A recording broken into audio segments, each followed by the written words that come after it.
Madame le Président, Monsieur le Commissaire. La conception que vous avez de la jeunesse de nos différentes nations est complètement dévoyée. Cette proposition de résolution sur l'année européenne de la jeunesse est donc l'occasion de rappeler quelques points. Vous ne parlez qu'à la jeunesse des métropoles, celle que vous représentez portant le voile, pendant que la jeunesse iranienne cherche désespérément à s'en débarrasser.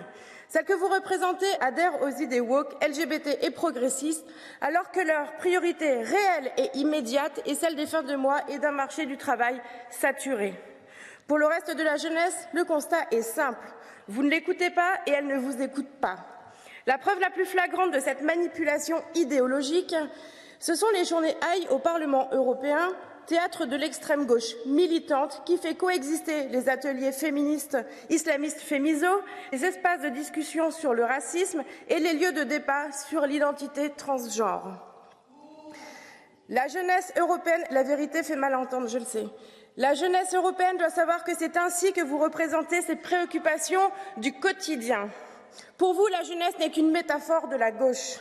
Vous réunissez systématiquement dans cet hémicycle les jeunes des grandes écoles, des ONG et des associations fédéralistes, en faisant croire que ces personnes représentent la jeunesse européenne. La pluralité d'opinion est inexistante à chaque fois que vous leur donnez la parole. En témoigne notamment votre enquête en ligne sur les valeurs européennes, véritable flop d'ailleurs, qui n'aura reçu que 5000 réponses sur les 88 millions de jeunes que compte notre continent. La jeunesse est l'argument facile pour justifier votre campagne fédéraliste, gauchiste et antinationale.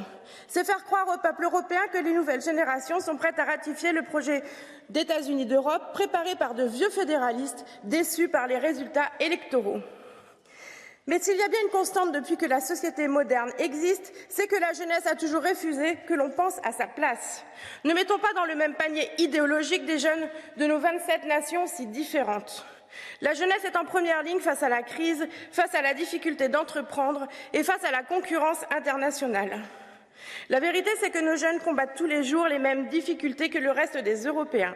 Alors pour la prochaine année européenne de la jeunesse, sortez de votre délire progressiste, allez à leur rencontre dans les différents pays, plutôt que de faire venir les fils de la bourgeoisie des riches métropoles de notre continent. Je vous remercie.